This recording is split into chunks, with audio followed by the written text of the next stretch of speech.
Good evening, everyone. It's 6 o'clock and time to begin our meeting. It is the February 18th, 2020 meeting of the Gallatin City Council. We're going to begin this meeting like we begin all of our meetings with invocation and the Pledge of Allegiance.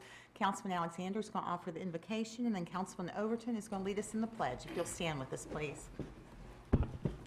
Let every heart pray. Eternal gracious God, once again we come with thanksgiving in our hearts. We thank you, dear Lord, for this blessed day that you have allowed us to see.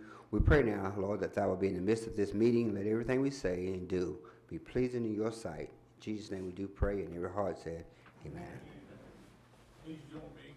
I pledge allegiance to the flag of the United States of America, and to the republic for which it stands, one nation under God, indivisible, with liberty and justice for all. Thank you all. Ms. Kittrell, if you'd call the roll for us, please. Vice Mayor Camp, Present. Mr. Alexander, Present. Mr. Fan, Here. Mr. Fennell, Here. Mr. Hayes, Present. Miss Love, here, Mr. Overton. Present. Mayor, we have a quorum. Thank you so much. Before you have the February 4th, 2020 City Council meeting minutes. Motion to approve by Councilman Alexander, second by Councilwoman Love. Are there any additions or corrections? Seeing none, all in favor of approving the minutes from February 4th, 2020, please say aye. Opposed, please say no. They are approved unanimously. At this time, we have public recognition on agenda-related items. This is the time of the meeting. You can come forward and speak to anything that is on the agenda. I will remind you that there's a public hearing on plan of services and a progress status report related to annexations between 2008 and 2019. So if you'd like to speak to that, you may wish to wait until that time. Other than that, you can come forward at this time if you'd like to speak to anything that's on the agenda, and we ask that you introduce yourself, give us your address, and limit your comments to about 5 minutes. And I will remind you that at the end of the meeting, there's also a time for public comment on non-agenda related items. At this time, though, public recognition on agenda related items is now open, and you may come forward.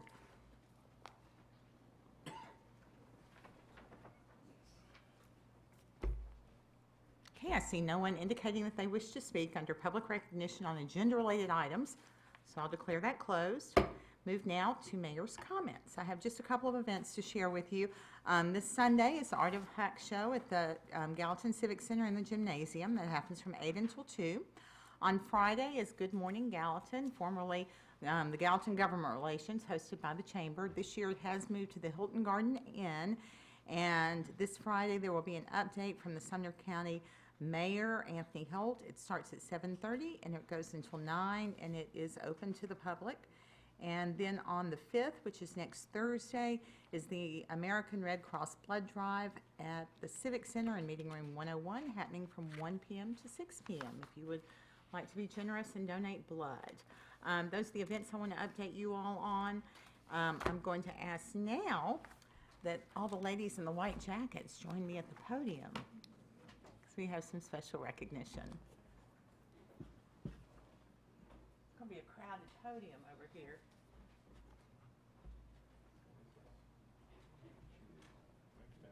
Yeah, why don't you guys stand out front? Don't come over here, because then I'll read this. Ladies and gentlemen, I am so delighted to introduce to you all the Bison Bells dance team. They're from Station Camp, and these ladies have, y'all make yourself sing. You can make 2 rows, there's steps here. Come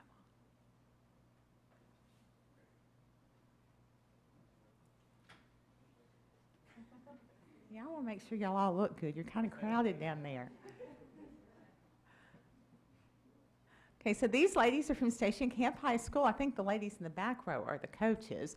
But they've accomplished something quite phenomenal. They've won a national title. So how awesome for them.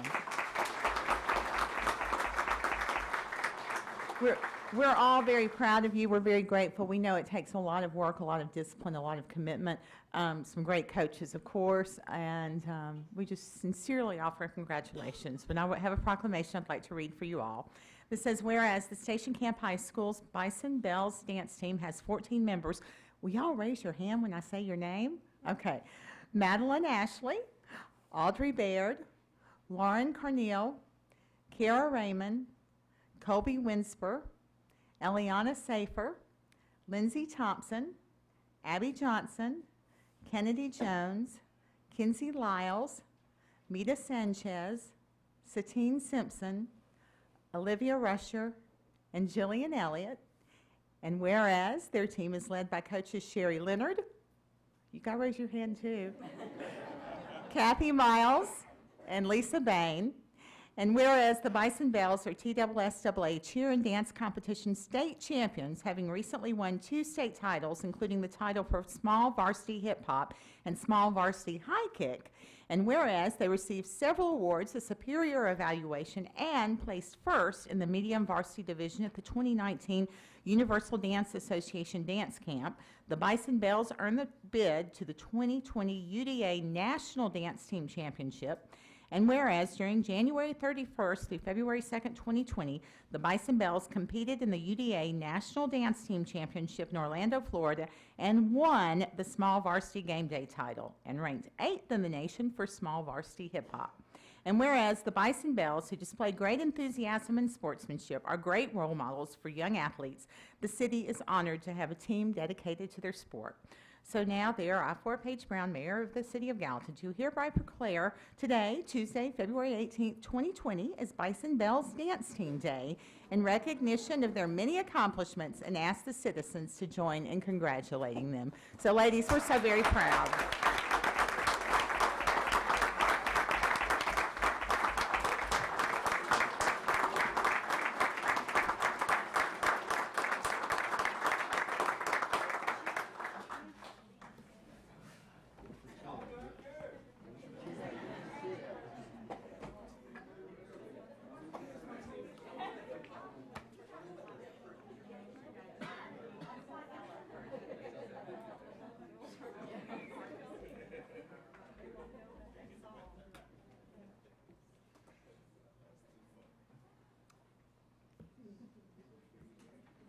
Speech from anyone. Cheer.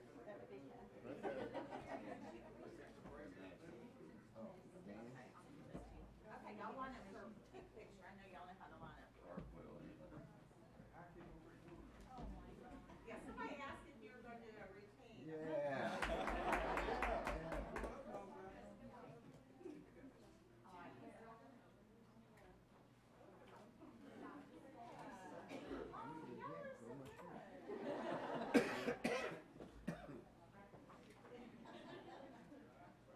Okay. 1, 2, 3. Kelsey, you're behind them, small. Okay, 1, 2, 3. Thank y'all.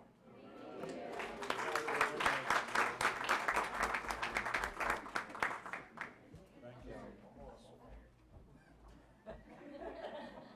Oh, okay. Parents want to do it. Do we have one with the mayor? Oh, I guess. Yeah. It's all right there. Do a cartwheel, man.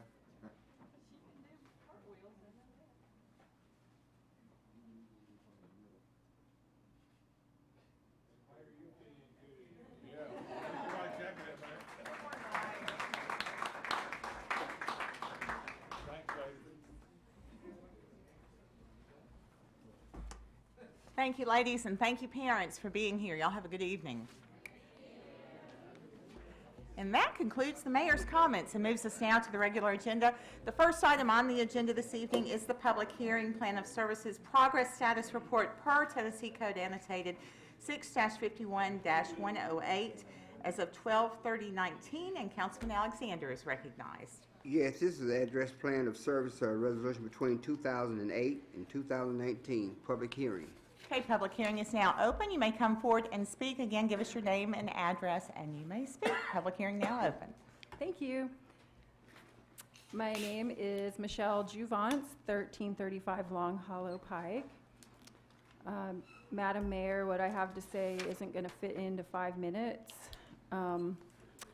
Squeeze it. So I read about the report. What? Make it fit. Make it fit. So actually, I deserve about 35 minutes because it seems that there were 7 years of no hearings on our annexation from 2008, but I don't need 35 minutes. I will, yeah, I can't finish this in 5 minutes, what I have to say. Most of you were here 12 years ago and voted on the annexation for the Long Hollow Pike, the 6 square miles. And you remember all the people who came and didn't want to be annexed, my neighbors who came and talked to all of you.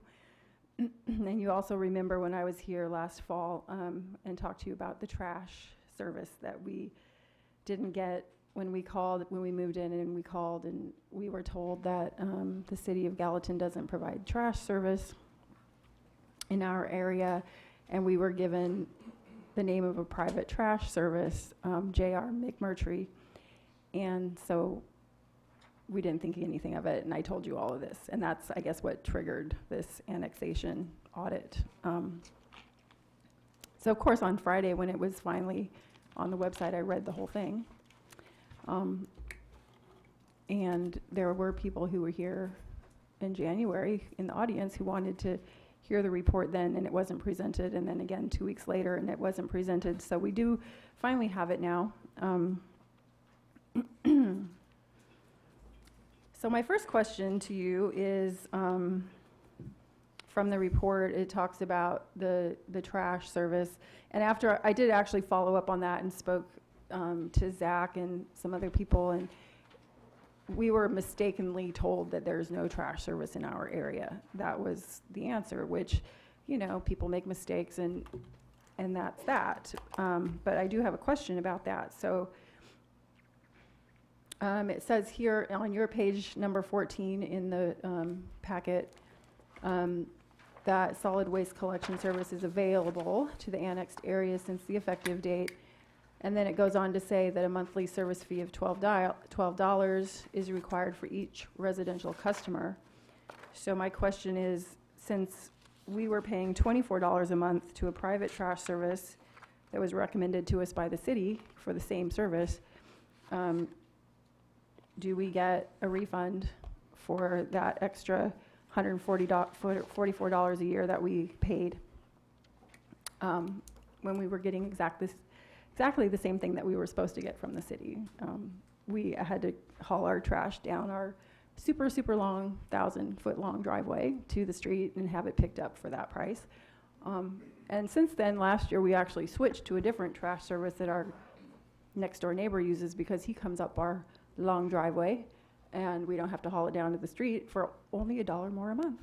So, of course, that's awesome. But anyway, so that was kind of interesting to find out that although the city recommended this private trash service, it was actually a whole double in the price for the exact same service. So my second point is, and I'm not mad about the trash. I'm not mad. People make mistakes. Like, that's not a big deal.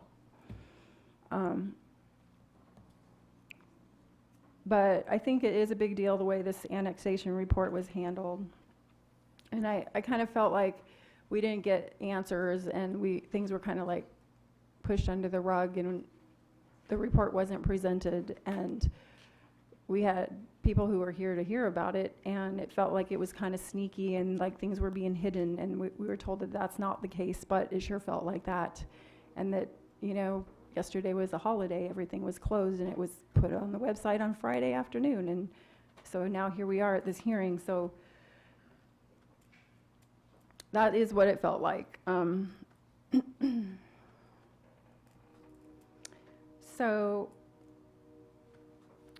something on page 15 of the report, where it goes to where it says that with the public hearing concluded, the City of Gallatin has met its obligations for reporting on the status of plans of service associated with annexations.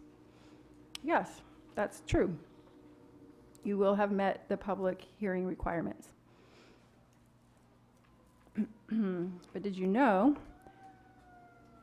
if you look in your Exhibit E in this report, that the City of Gallatin is indeed in default on 2 plans of services, one from 2008, one from 2012. And this hearing tonight does not take care of that.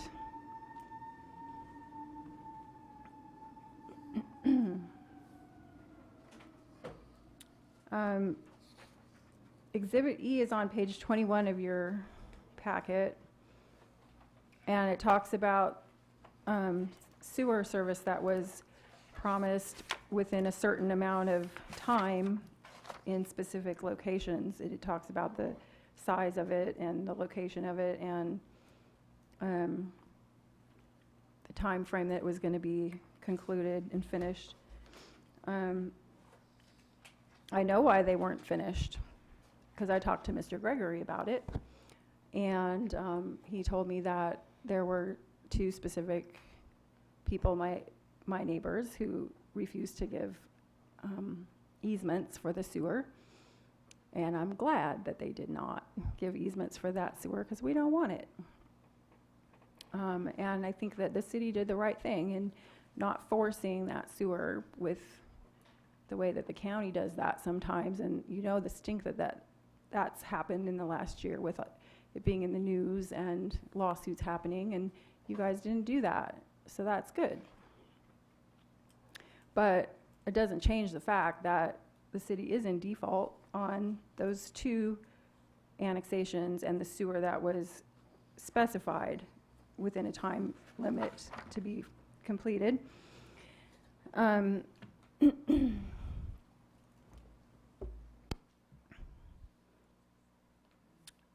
The thousands of feet of sewer that are not complete would be very, very expensive for the city to put in. And the neighbors don't want it because we all have large properties and we have farms, and it would just be dumb. It would be a really dumb waste of tax dollars to put a sewer there right now because nobody wants it, and the city shouldn't spend money for something that nobody's going to use.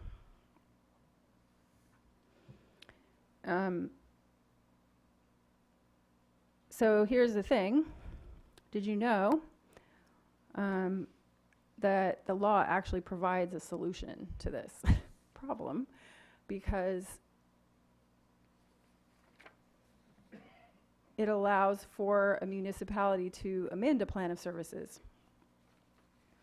And that's in Tennessee Code 651-108, Section D. A municipality may amend a plan of services by resolution of the governing body only after a public hearing for which notice has been published for at least 15 days in advance in a newspaper of general circulation in the municipality, when the amendment is, and it has some reasons, and one of them is reasonably unforeseen circumstances beyond the control of the municipality, which I think is the case here. If you can't get an easement from people who don't want it, that seems like that would apply. And the amendment does not materially or substantially decrease the type or level of services, which it doesn't, because we don't need it. It's not a necessary service to any of us. I'd like to actually read a letter from February 15, 2008 from Mayor Joanne Graves, who was mayor at the time of this annexation.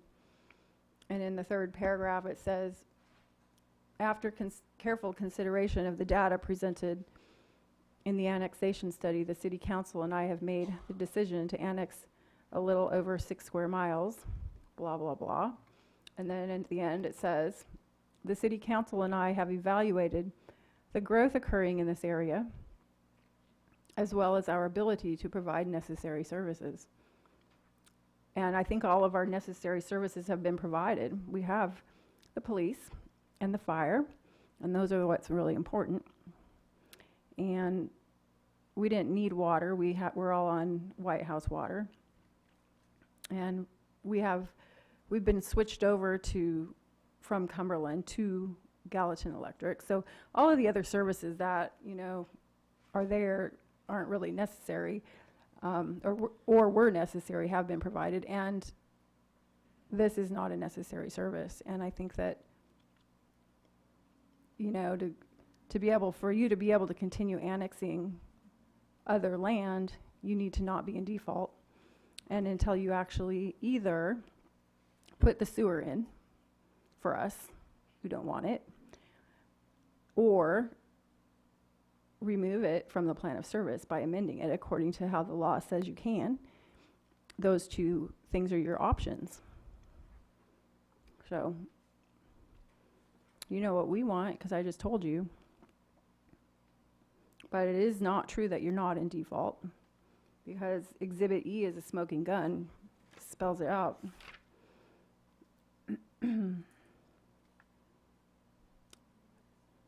That's it. Thanks. Is there anyone else wishing to speak? You should come forward at this time.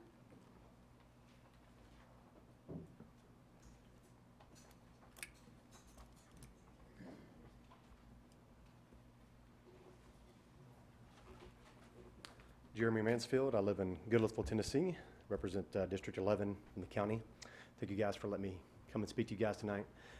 I just wanted to just address one small thing that kind of piqued my interest, or a statement made about the city is not in default until a court declares that the city is in default. I have a problem with that statement from a legality standpoint and a constitutional standpoint, because it's President's Week. President's Day on Monday. So Thomas Jefferson's loudest and most vehement warnings in the country was judicial tyranny, and the courts legislating things, and that's not the role of a court. That's the role of a legislative body, which I consider you guys to be a legislative body at the local level. You know, the authority to determine the constitutionality of laws, according to our framers, was not in the power of the courts. It lied solely in the power of legislatures. Whether it's Congress, House assemblies, local level. And the reason this is crucial is because our framers understood that the legislators, every 2 years that turn over in these houses, they would be the most accountable to the people. And the people in the United States are the sovereign. As we broke off from England, the king was the sovereign, but we the people are the sovereigns, and as elected officials, we are servants of the sovereign. And so it was a way for the framers to keep judicial tyranny out of our system. And so the problem with that statement I have, as far as, you know, when citizens present things and say that a city's in default of services, which is breaking the law, it's not up to a court to determine whether it's breaking the law. It's just obeying the law. It's also up to you guys as a legislative body to interpret that law, not a court. Because originally, the Constitution and our framers stated explicitly that any authority not given to the federal government is reserved to the states and people.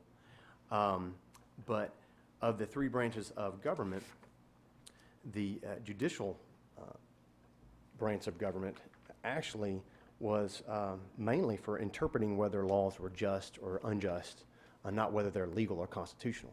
It was for fair hearings, fair proceedings, to make sure the law was carried out effectively or in a just manner. Due to the way our founding fathers and our country was founded. In my opinion, it's against every principle of a republic to have unelected officials, such as the judiciary that's not elected, determine the law of the land, because that's not their job. It's the job of a legislature. So I just wanted to make that, just my opinion, clear of that. We're dealing with constitutional issues in the county and the state, and just the fact that you guys are not, you don't wait for a court to tell you what's legal or not when it comes to interpreting the law. That's the job of a legislative assembly. So thank you for your time. Anyone else wishes to speak, you should come forward at this time.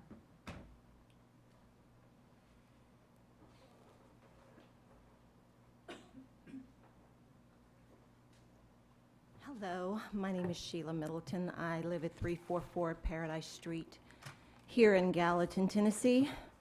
On February the 14th, 2020, sometime between the hours of 8:30 a.m. and 9:30 a.m., a Gallatin police car Ms. pulled. Middleton, Yes. I need to interrupt you. This is a public hearing on the plan of service for I'm sorry. annexation. I'm so sorry. Oh, that's okay. But it's a public hearing on plan of services for annexation. I'm not sure where you're going with what you're saying. Okay, it's not but with that. And it's not agenda-related items, I'm Okay. betting not. So Will it be a space that I at could the speak? end of the meeting, That's yes. fine. Thank I'm so you. sorry. So, anyone else wish to speak under this public hearing? And I should have specified that when I called for more speakers. I apologize. Anyone else? Seeing no one, wait, Mr. McCord. Thank you. About to close public hearing and you haven't spoken.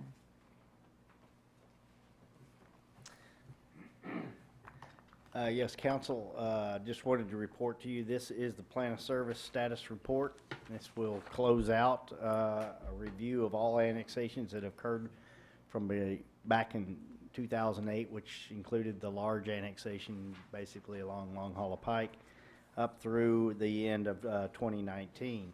I want to call your attention really to the summary sheet that was on your desk.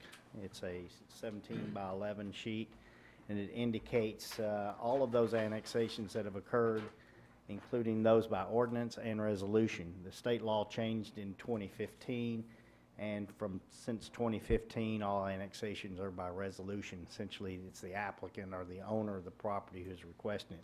Prior to that date, all annexations were conducted by ordinance, and in the case of the two properties that are highlighted on that spreadsheet, there are two that were indicated that in the status report there on the far right-hand side of that chart. There are two that say not complete, and those are associated with the annexation along Long Hollow Pike that occurred in 2008, and another one that occurred in the St. Blaise Road area, which occurred in 2012. Now, the language that was included in the specific plan of services and that was mentioned by a citizen tonight involved concern about not being complete. Now, the language that was used for wastewater was that those, says the city will continue existing sanitary sewer service policy in the annexation area. The necessary interceptor and trunk sewer lines to serve the substantially developed, which is a specific term used in this plan of service, annex areas will be completed in 5 years. So what those two areas that were described, and the citizen said that they didn't want sewer anyhow, there has been no development in that small stretch, and that is a stretch of a line that would be constructed, if it were constructed, from roughly the intersection of Long Hollow Pike and Harris Lane westward, parallel along the creek and Long Hollow Pike, roughly 500 or 600 feet to the west, and it would pass in front of the respondent's property. The other property, the other annexation, was on St. Blaise Road, and that would be an extension of a line roughly following the creek from the north boundary of Kennesaw Farms subdivision north and northwestwardly along the south side and parallel to St. Blaise Road to a point maybe halfway to where the underpass is, where the CSX Railroad is. And there have been no additional units built in that segment. There was one house that was built near the southwest corner of Little Lane, which is a little connector road, and St. Blaise Road, and they elected to go with a septic system on over an acre lot. So the term substantially developed is one thing. If those properties were developed in such a way that subdivision was built on those properties, that would be considered substantially developed. But they are essentially the same housing that you have there now that was there back at the time of annexation. So what will happen if there's a demand or request for that, then it could invoke this language in the plan of service for each one of these. None of those property owners have indicated a willingness to, let's say, tear down their home and build something more intense on those properties. So that's the status of the way the language was worded back in 2008. Now, we word it differently with our resolutions now. We put the onus on the developer. But back in 2008, for whatever reason, they decided to include this type of language. So the report is, a brief report is similar to a model that we saw both, that Kingsport pretty much did the same thing that we did. They did a catch-up provision and held a public hearing, and Chattanooga did one as well. So it's very similar to the abbreviated report that those jurisdictions provided. So I'll be glad to try to answer any questions you may have. Yeah, I think certainly the council can ask questions.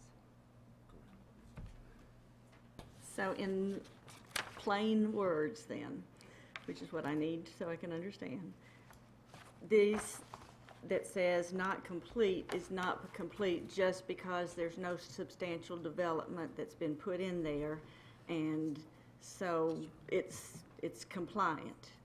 That's what you're saying. That's the way I view it. And of course, y'all are the decision body. If you feel that they need to put that sewer in there to serve what you might determine is substantially developed. The term substantially developed was not identified in the plan of service under a definition section or anything of that sort. So there's no reason to remove that plan of service because it's just there being held until the time comes that it may be developed? Is that If what you're someone saying? wants to redevelop their property, or if they have a vacant property that's adjacent to the alignment of this sewer, proposed sewer line, then that would be the basis for it. So we're just holding it there for that time that may come, which has Yep. not come yet, so, okay. Then it would only have to be due within 5 years from that time, correct, Bill? Well, it says substantially developed, yes. Yes. So But you- of the date of what's considered substantially developed. But you could amend that plan of service if you so desired, and then when development happens, they could figure out a way to it if they, you know. Or you could amend it to define specifically what is substantially Well, developed under the zoning or the land use. Well, it's like the rest of them. I mean, I appreciate that, Bill, and I knew where you was going with that, and I appreciate you explaining it tonight.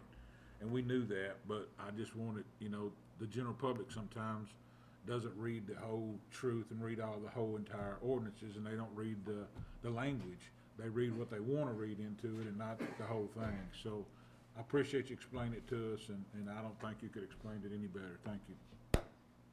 Ms. Love? So if we took that out, it's not, I mean, they can come back later and add it when there is substantial development easily, is that not right?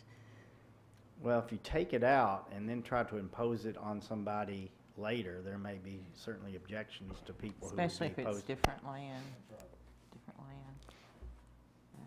But that, that option does remain. So, But it sounds like we are in compliance because Well- of the language and because we're And not, not using it. yeah, and not disagreeing with Mr. Overton, but I leaned over and asked Susan, where does it say that about when it's demanded? Because I couldn't find it tonight, although we had discussed it in the past. So it's a lot to digest and go through and read and make sense of. So I don't fault anybody for being confused by it. Questions over here, folks? Okay. All right. We are in compliance. Is You that might right? ask Ms. High McCauley that, not the mayor. Looking at Ms. Hyman. Now that we have done this catch-up report, and we're holding this public hearing, yes, we are in compliance. Because in the city's view and staff's view, the things that have not been complete are not complete for the reasons that Mr. McCord stated. We had not had the public hearings, which Mr. McCord was not aware of, nor I was aware of, because they all happened before we came on staff. But yes, now that we've had the public hearings, it is my view that we are in compliance. Thank you. And I do want to note that I appreciate and understand Commissioner Mansfield's objections to the judiciary determining, but that's the current state of our law, and the current law in Tennessee is to be that you are legally in default. You have to be declared legally in default by court, and that's what you guys asked me to research and find out for you, and that's what I did. Can you be non-compliant and not in default? Yes. Okay. That's probably Yes. the differentiator, Yes. if you would. And council, I also want to point out, in 6 months, we will come back and we'll give you another report on those annexations that have occurred between, say January and June. And when Mr. McCord leaves and Ms. Hamacali leaves and I leave, we will leave directions to our successors that these meetings shall be held each 6 months, because just no one knew. So, thank you, Mr. McCord, and thank you all. That will conclude the public hearing on, as required, for annexations between 2008 and 2019. Thank you for your time. Moving now to item number 2 on the agenda, which is second reading on ordinance 02001-3. Councilman Overton is recognized. Thank you, Mayor. This ordinance, Sumner County, Tennessee, rezoning 40.38 acres from the planned business park district to MU mixed use district with a preliminary master development plan for Patriot Angels Phase 2 located at 262 and 280 Harris Lane. Authorize revisions to be indicated on official zoning atlas, repealing conflicting ordinances, providing for severability, and I so move. Have a motion by Councilman Overton, second by Councilman Alexander, opening the floor for discussion. Anyone? Seeing no one, this is second reading on ordinance 02001-3. All in favor, please indicate by saying aye. Opposed, please say no. It does pass unanimously. Item 3 is second reading on ordinance 02001-4. Councilman Fan. This is an ordinance appropriating Bonnaroo Works grant funds in the amount of $4,500 for the painting of murals on Public Works recycling bins. I so move. Motion by Councilman Fan, second by Councilwoman Love. Any discussion? This is second reading on ordinance 02001-4. All in favor, please say aye. Opposed, please say no. Are there any abstentions? Y'all were quiet. Okay, it passes unanimously. Item number 4 is second reading on ordinance 02001-5. Councilman Hayes. Yeah, this is an ordinance of the City of Gallatin, Tennessee, rezoning a .62 acre portion of a parcel from the PGC Plan General Commercial District to the CC Core Commercial District, and approval of an amended preliminary master development plan for Kennesaw Farms, Parcel A, totaling 14.05 acres, located north of Nashville Pike and west of Kennesaw Boulevard. Motion to approve. Second. Motion by Councilman Hayes, second by Councilman Fennell. Any discussion on this? This is second reading on ordinance 02001-5. All in favor, please say aye. Opposed, please say no. It is passed unanimously. Item number 5 is second reading on ordinance 02002-6. Councilman Fennell. This is an ordinance appropriating $50,000 for the Gallatin Music Festival. So moved. Motion to approve by Councilman Fennell, second by Councilman Overton. Is there any discussion on this? Okay, this is second reading on ordinance 02002-6. All in favor indicate by saying aye. Opposed, say no. Passes unanimously. Item 6 is second reading on ordinance 02002-10. Councilwoman Love. Thank you, Mayor. This is an ordinance appropriating funds in the amount of $3,000 for land appraisals, and I so move. Motion by Councilwoman Love, second by Councilman Overton. Any discussion? This is second reading on ordinance 02002-10. All in favor, please say aye. Opposed? No. Did I do that already? I'm going backwards, aren't I? Sorry. I was thinking about the next item number 7 because it actually has a typo in it. It's grant, not grand, Councilman Alexander. So that's first reading on ordinance 02002-8. Vice Mayor Camp. Thank you, Mayor. This is an ordinance appropriating $500,000 state grant for Miracle Park and Field Facility. So moved. Okay, motion by Vice Mayor Camp, second by Councilwoman Love. Discussion? Okay, first reading on ordinance 02002-8. All in favor, please say aye. Opposed, say no.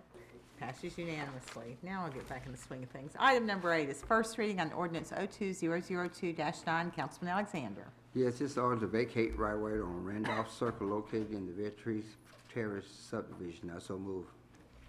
Motion by Councilman Alexander, second by Vice Mayor Camp. Any discussion?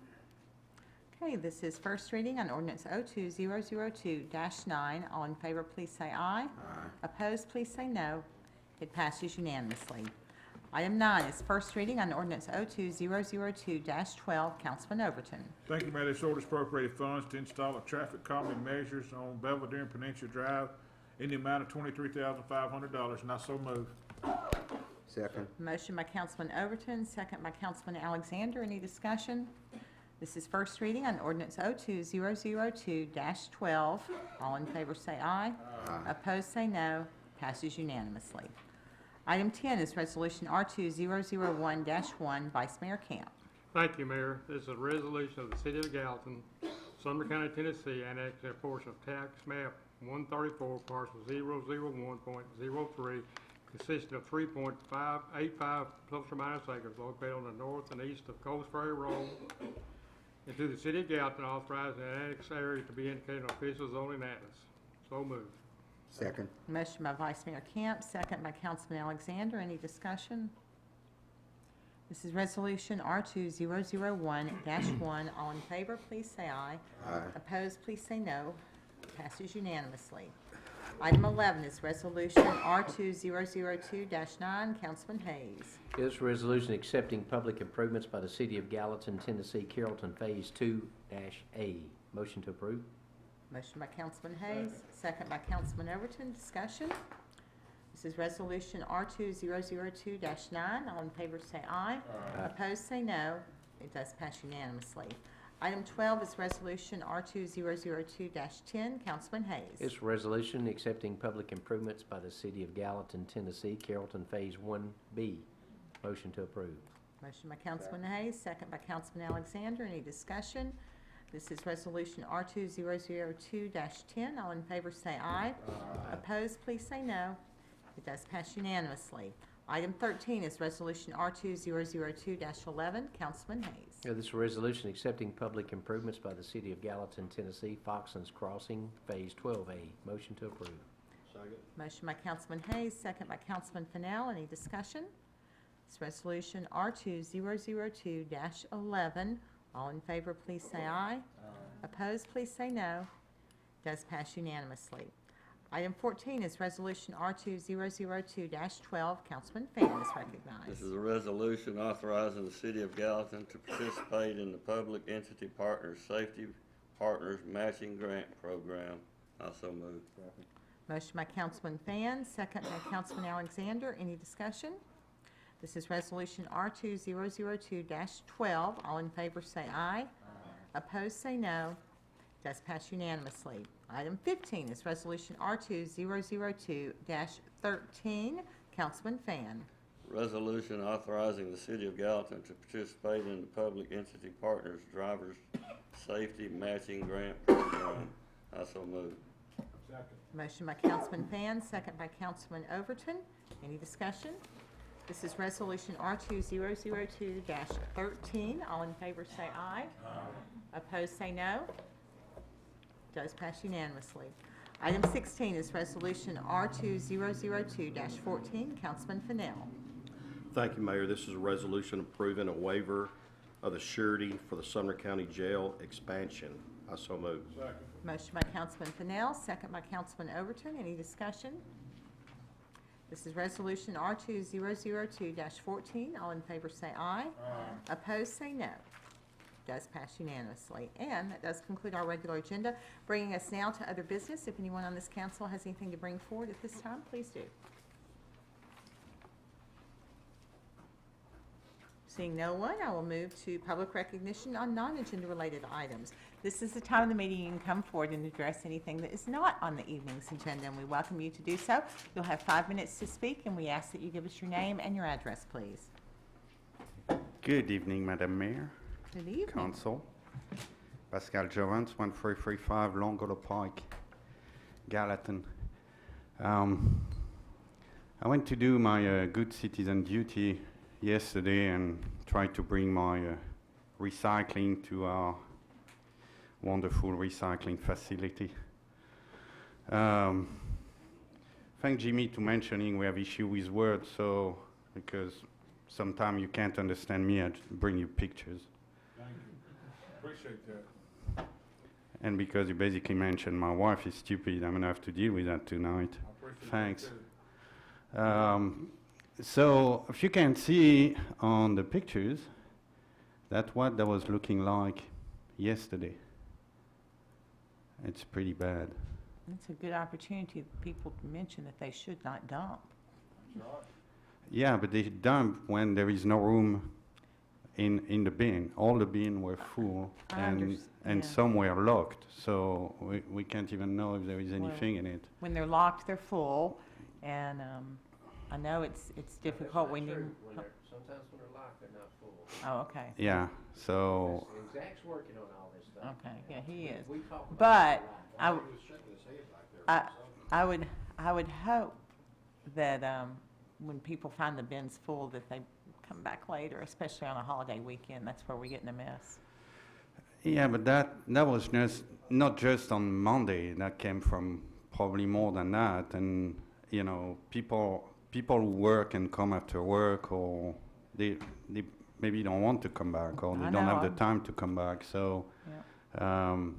That's from a Friday, Saturday, Sunday, and a Monday holiday, right? Yeah, but that's 4 days. that's a lot. That's 4 days. Yeah. So. We are so grateful that people are recycling. That Yeah. It's good to recycle, but if we don't already can't handle what we have right now, what we're gonna do when we're gonna have 2,000 more housing coming in. But you know, maybe something need to be done, and I think it's gonna hit me, but maybe take the $50,000 out of the fire festival and put it on bins. That'd be good. Another stuff too, you're probably gonna like it. I tried to pay my taxes yesterday, my property tax. So, good citizen, I read my papers, say go on Gallatin, Tennessee.gov, click on pay your tax, and I went there. And after half an hour, I probably throw my mug 3 or 4 times on my computer because I could not pay my tax.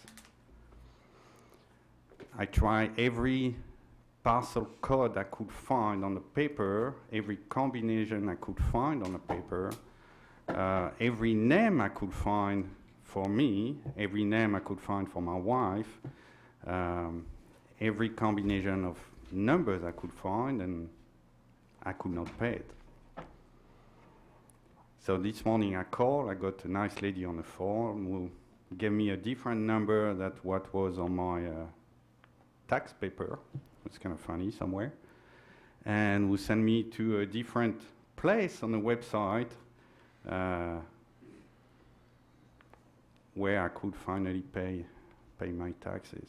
So that was an experience. So I think that should be a lot. And I'm generally good with computers, so I can see Michelle trying that. That would have been interesting. Now another one for Jimmy. Quick numbers, because I see you guys are good with words, and you're bankers. So my dad was a banker too, so they're good with numbers. I do it sometimes. I want to come back on comment you made that apartments,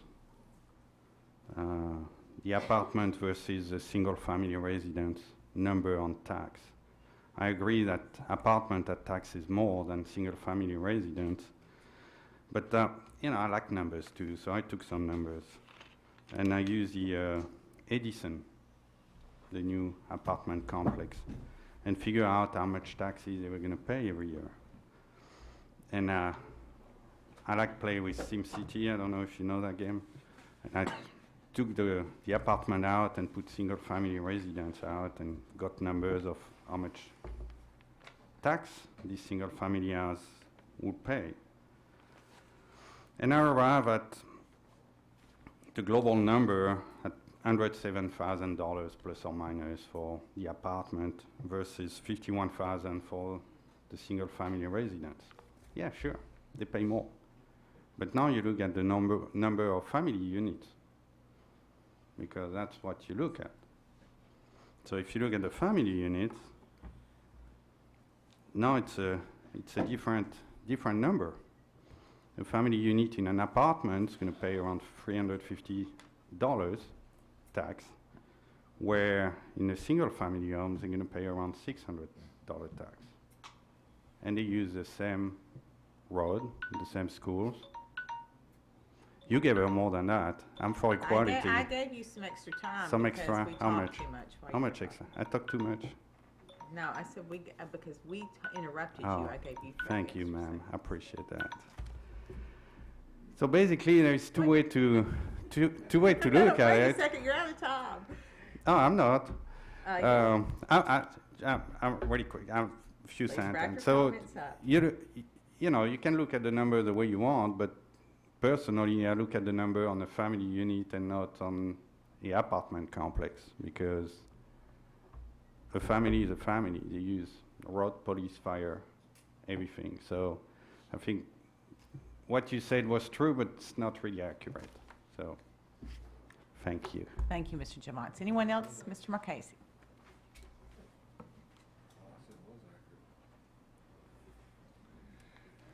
Frank Marchese, 589 Harris Lane. Mayor, Council, I've been coming to you for 8 months about the intersection at Long Hollow and Harris Lane. 8 months almost to the date. I know Nick has been working on it. You had the traffic study done.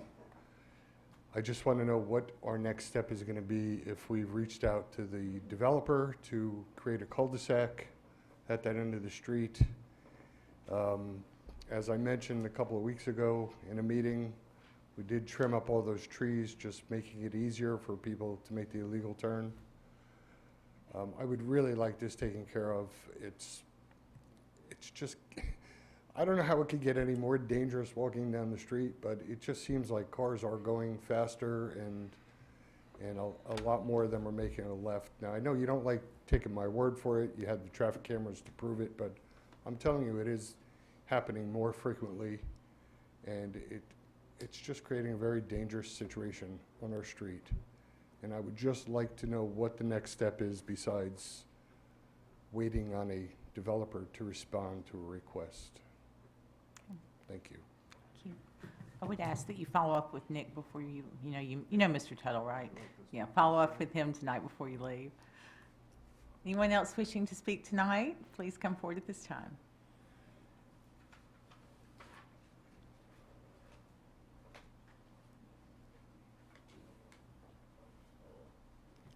Hi again.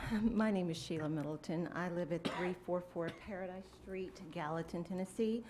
On February the 14th, 2020, sometime between the hours of 8:30 a.m. and 9:30 a.m., a Gallatin police car pulled into the parking lot of Original Church of God at 660 West Pace Street in Gallatin, and there was one person in the police car. Soon after parking, the person got out of the police car and approached my car. My car was the only other car in the parking lot at the time the police car showed up. The person took a look around my car, walked toward the back of the church, came back to my car, and began looking through its windows. The person then put their hand on the driver's side door of my car, attempting to open it. My car door was locked. The person continued to look into my car, finally going back to the Gallatin police car and sitting down. I am here tonight because I need to let you know this is a problem.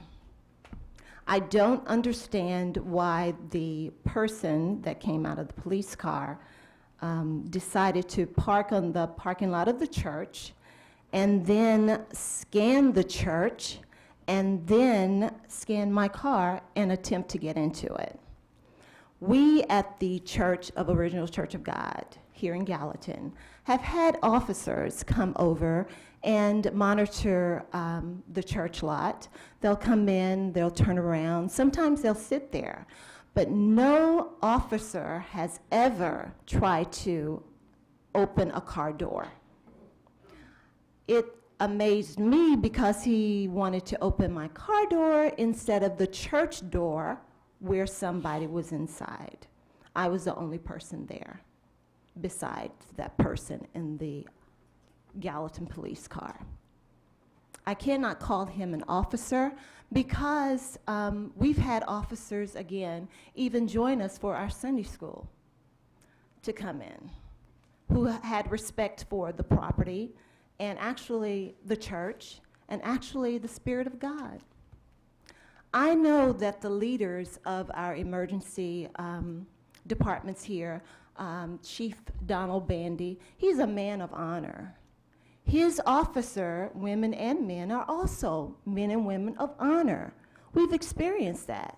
We've also experienced Chief Victor Williams. He's a man of honor. His employers, they are also, the firefighters, they've been over to our church. Our church caught on fire about 2 years ago. And these men and women showed up. I was just proud of the way they treated us, the neighborhood that came out. These are men of honor, but the person that was in the Gallatin police car, number 9129, on February the 14th, 2020, between the hours of 8:30 and 9:30, was not a man of honor. So tonight, I'm here to let you know, we do not want this person back on our lot. I don't know what he has done before, but because I caught him doing that, we do not want him back on our lot.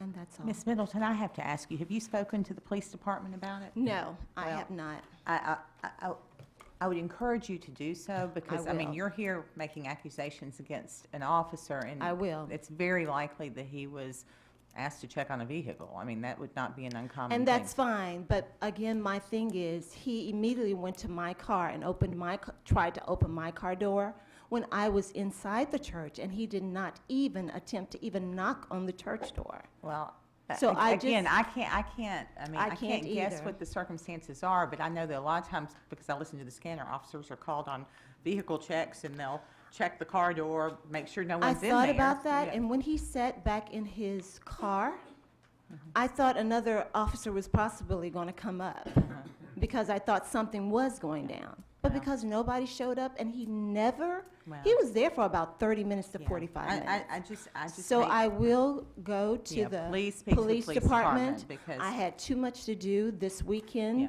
it could certainly. And I will follow Yeah. up with the police department. I have no problem with Yeah. it. But again, Yeah. I do not want that person back on our lot. We appreciate your comments. I think police department may be able to help you. Anyone else wishing to speak this evening? Okay, with that, I will declare public recognition on non-agenda related items closed. And with that, I need another motion. Motion adjourned. All right, motion to adjourn, second? Not on the work session. Second by Councilman Alexander. All in favor say aye. Opposed say no.